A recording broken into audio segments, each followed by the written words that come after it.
one of the things I was really excited about is a lot of people don't really know a lot about Henry Dumas. It's one of the first things, it's like you would think he pronounced it Dumas. He doesn't, he pronounces it Dumas.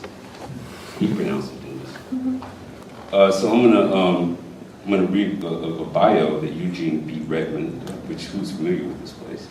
He's also the executor of Henry Dumas's poetry and short stories. He actually edited this book and also another book called Echo Tree, which is the more current edition of Henry Dumas's collected works. Echo Tree is a word that I want to use. I'm just going to say it. I'll just say Echo Tree. And then I'll come back to it, because it's an echo. The cult of Henry Dumas has continued to pulsate with ever-widening life since his premature death by gunshot in a New York subway on May 23, 1968. By the time of his death, at age 34, Dumas had completed a Ulyssian journey, beginning in his hometown of Sweet Home, Arkansas, taking him to New York City, where he finished Commerce High School, to City College and Rutgers University, into the Air Force, where he spent a year in the Arabian Peninsula, through 10 cities in Mississippi and Tennessee, into civil rights activities and the little magazine circuit through Hiram College, as assistant director of Upward Bound, which first time I ever experienced college as a child was at Upward Bound. Upward Bound is when they take you and put you into a college dormitory for about 3 weeks for summer. And you get a chance to have a college experience. And like the Upward Bound is only found in historically black colleges and universities. I went to a historically black college and university, West Virginia State College. We actually got our accreditation from Carnegie Woodson. Anyway, Upward Bound. And finally to Southern Illinois University to experiment in higher education in East St. Louis, where he served as teacher, counselor, and director of language workshops.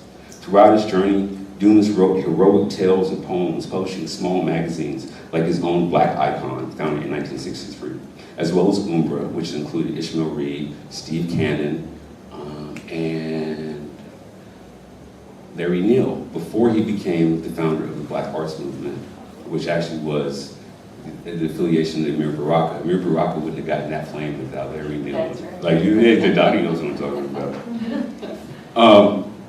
Trace, the Anthologist, the American Weave, the Hiram Poetry Review, and the Negro Digest, Black World. Since his death, Dumas's reputation and following among students and critics have mushroomed. His poems and stories have appeared in more than a dozen anthologies, and 4 collections of his work can be brought out by major publishing houses. These volumes: Poetry for the People / Play Ebony, Play Ivory, Ark of Bones, Jonah Ab, and The Green Stone, and Rope of Wind, were all edited by Eugene B. Redmond, executor of the Dumas estate. So that's a really good, I thought that was really good. And just a beautiful book. If you get your hands on it, Echo Tree is probably one you get your hands on. You can't get your hands on this one. That's right. I'm just proud of it.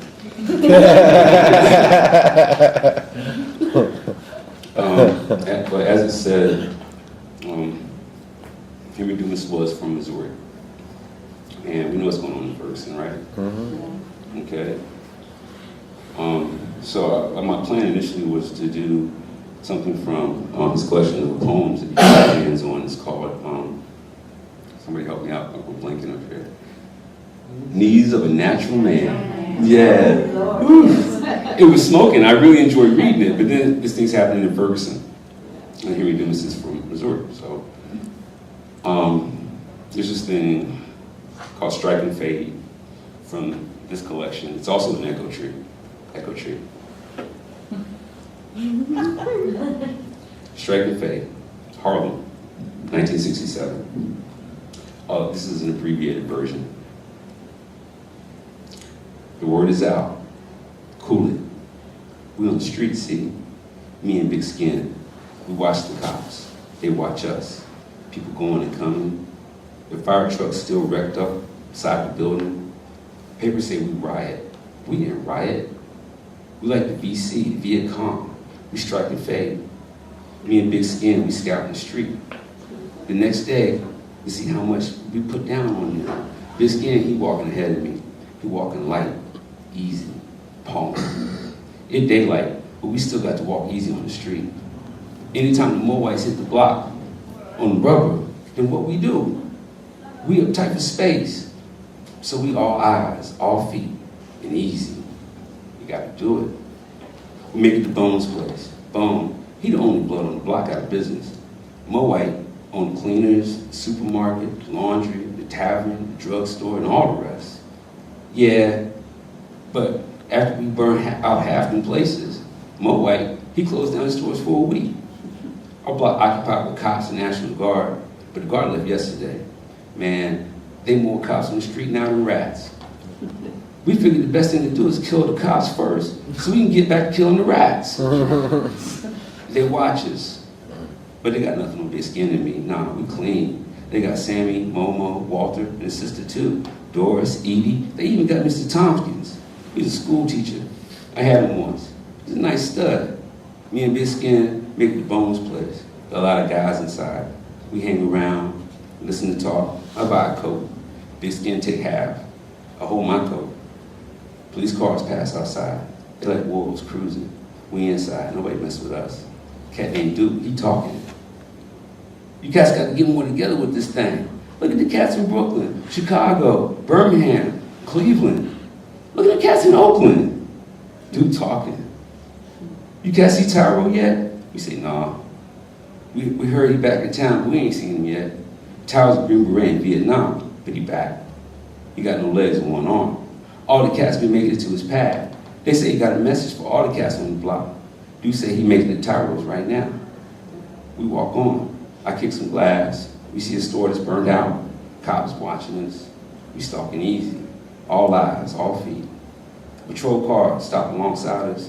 You can stop us, leap out. I see a gun, we all freeze. The man is talking. You niggas get 1 hour on the streets. He changed his mind. Against the wall. There's 3 of them.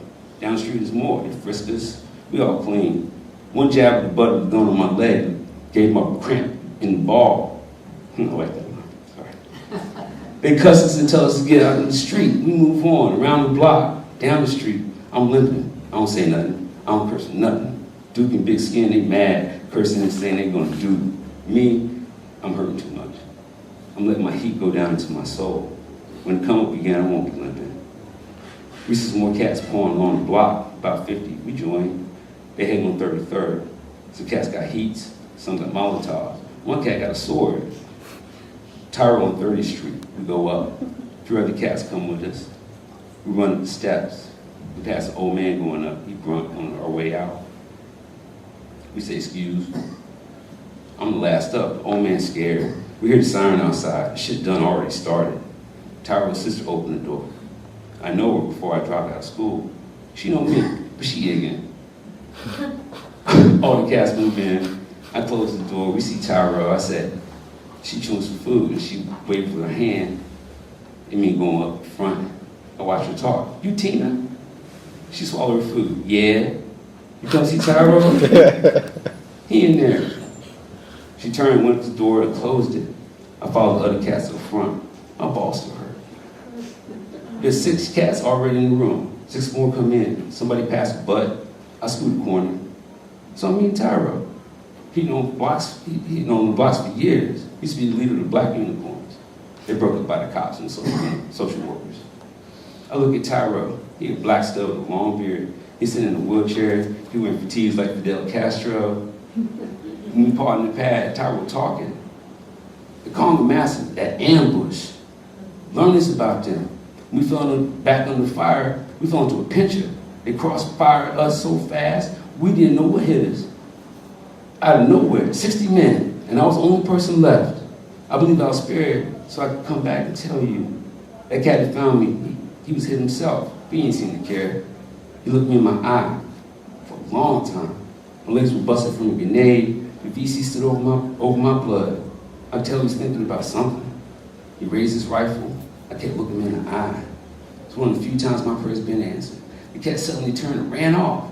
He had shot several of my buddies already, but he let me go. All I can figure is that one day the chips are all coming down. America's gonna have to face a yellow race. Black and yellow have to put their heads together and bring this thing off. You cats out there in the street, learn to fade fast, learn to strike hard, but don't be around doing an explosion. You don't organize, you ain't nothing but a riot or a looter. These jigs won't hesitate to shoot you. Nah, I'm telling you, not to get off the streets. I know like you know. Uncle means you ultimately know good, brothers. Take it for what it's worth. I'm laying it down like it is. I got it from the Eagles beat. That's how we speak. Play things careful, strike and fade, and then strike again, quick. Get white out of our neighborhood, keep women and children off the streets. Don't riot, rebel. You cats got this message. Do what you got to do. Stick together and listen for the word to come down, and then obey it. When Tyrell finished talking, some cats get up and shake his hand. Others leave. Others out in the street, sirens are going. The doorbell rings. Everybody freeze. Some more cats. We all leave. Down the streets like a battlefield. A fire in the store down the blocks. Cops see us. We fade. I hear shots. And I know something. The word is out. Burn, baby, burn. We on the scene, brothers, together. Cops and people going and coming. Some people got good loot. Some just hoofing it. The police cordon coming. We shadows on the wall. Lights coming toward us. We fade. Somebody struck it. Lights go out. I hear shots. I fall. Glass gets in my hand. The street on fire now. We yell. 33rd Street, here we come. Gotta get it together. Move out. Striking. All feet. Also. We the VC. Gotta be. Gotta be. Harlem, 1967.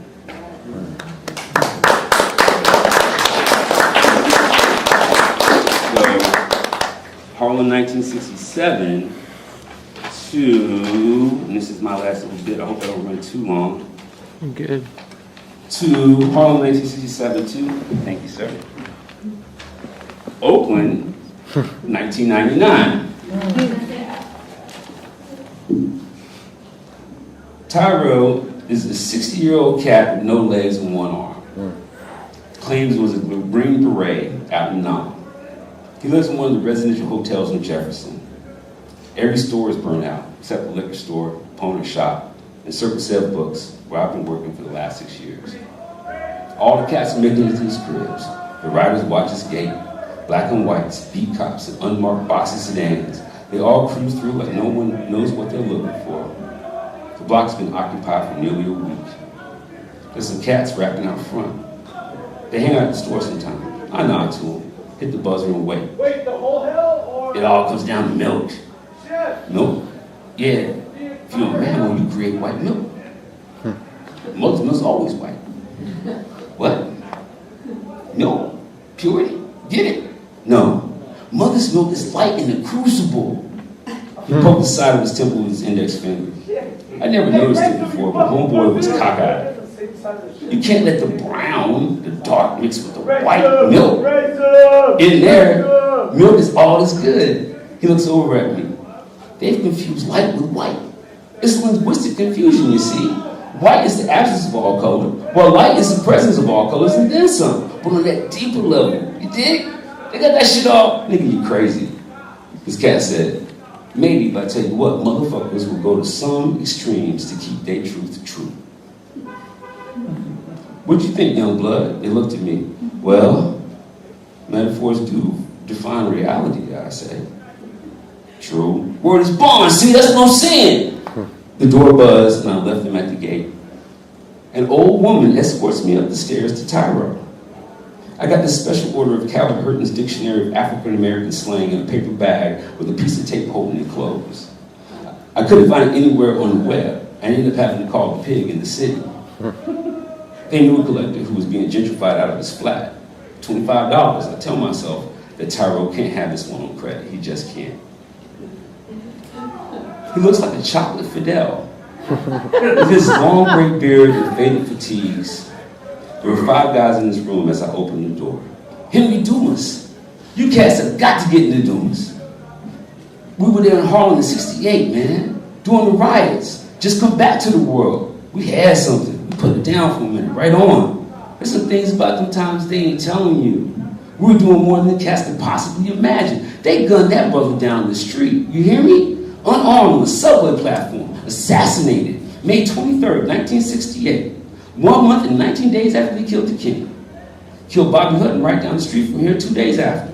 17 bullets. Don't tell me they don't fear the word. No more is real. Say it. I'll tell you like I told them. I was spared so I could come back and tell you this. Okay, the cat that found me was hit himself, and he didn't seem to care. He looked me in the eye for a long time. My legs were busted from a grenade. This VC, that's Viet Cong in blood, stood over me, and I could tell he was thinking something. He raised his rifle and kept looking me in the eye. It was one of the few times my prayers were answered. The cat suddenly turned and ran off. He had shot several of my buddies already, but he let me go. I ain't saying you should get off the streets. I know like you know, uncle means you ultimately know goods, brothers. Take it for what it's worth. I'll lay it down for what it is. I got it from the Eagle's Beak, and that's how we speak.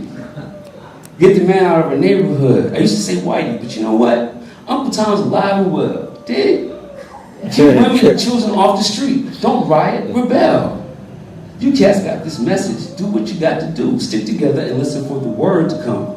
Obey it. What you mean by fade, old dude? The fuck that's supposed to mean? They got cameras everywhere. Two of the guys laughed. Must have been his boys.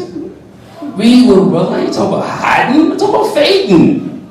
Henry Dumas, Argo Bones. Then come back and see me. Not to mention, looking at that phone on your hip. Every last one of you cats got one of those on. You might as well be wearing a bell around your neck. GPS, Global Positioning Systems. Huh? You think that little map on your whips is all that? You brag because you don't have to call an operator when you get a flat tire. What do you think that is? That's when they kicked in the door. Armed to the teeth, dressed like black operatives. One of the three guys reached inside his jacket, and he was not cold by a rifle butt. I had no idea what he was reaching for. They began to check our identification cards. When one of them took mine, she took it over to the only one not wearing a helmet. He was blonde with a buzz cut, a little earphone, and a mic. He spoke into his headpiece and looked over at me, nodding. All right, she said, walking over to me. You come with us. She was smiling, trying to be cordial about it. What's this all about? Holding me by my arm, she held me to my feet. You just need some more info. It won't take long. She smiled again, weaker this time. I'm not going anywhere until you tell me what the fuck. The soldier in the doorway fell first. He was holding his crotch and moaning for his mama. Two more men fell, and then a woman, all holding themselves, rolling around on the dirty shag carpeting, moaning and groaning for Jesus. Then it walked in. A robot made of empty soda cans, VCR parts, twine, and garbage can lids. Two girl doll heads hanging from its waist, and cupping its crotch spat fire and vomited smoke. Flames sparked from its feet and throat. It held up a cumbersome girded arm, draped in a leopard skin, and pointed a pink toy pistol at the remaining soldier. Bop gun. Or we're going to accumulate it. We'll be fine in a few hours, the robot said, with a voice that sounded like a metallic echo forced through a blender, and fired the weapon at the soldier's crotch. Too scared to move, the seal fell over and crossed eyes and rolled around with his buddies on the floor. They're having the best orgasms of their lives right now. The robot addressed the double shock onlookers. He pointed the bot gun at the leader of the three-man group. Want some? Nah, that's cool. The robot nodded over to the vet. Tyro, Ramel, don't worry about cleanup, bro. I got some tight brothers in the town. So, you, he pointed to me, come with me. I got up to follow him out of Tyro's. You got my book, brother? Tyro was looking at me down the bridge of his nose, smiling. I tossed the bag down. Solid. That's 35, Ty. Damn, what? This thing made out of gold. Might as well be. Cough it up. Tyro looked at Ramel and then back at me. Come by next Friday. We'll be square. Cool. It was my turn to look at the robot standing in the doorway, swiveling its flaming metal head up and down the hall, and then back at Ty. Next Friday, damn it. I lumbered down the stairs behind Ramel into the street. I was expecting us to be surrounded when we came out. Instead, a single Jeep was outside. The engine still idling. A 20-year-old soldier boy sleeping at the wheel with a big smile on his face.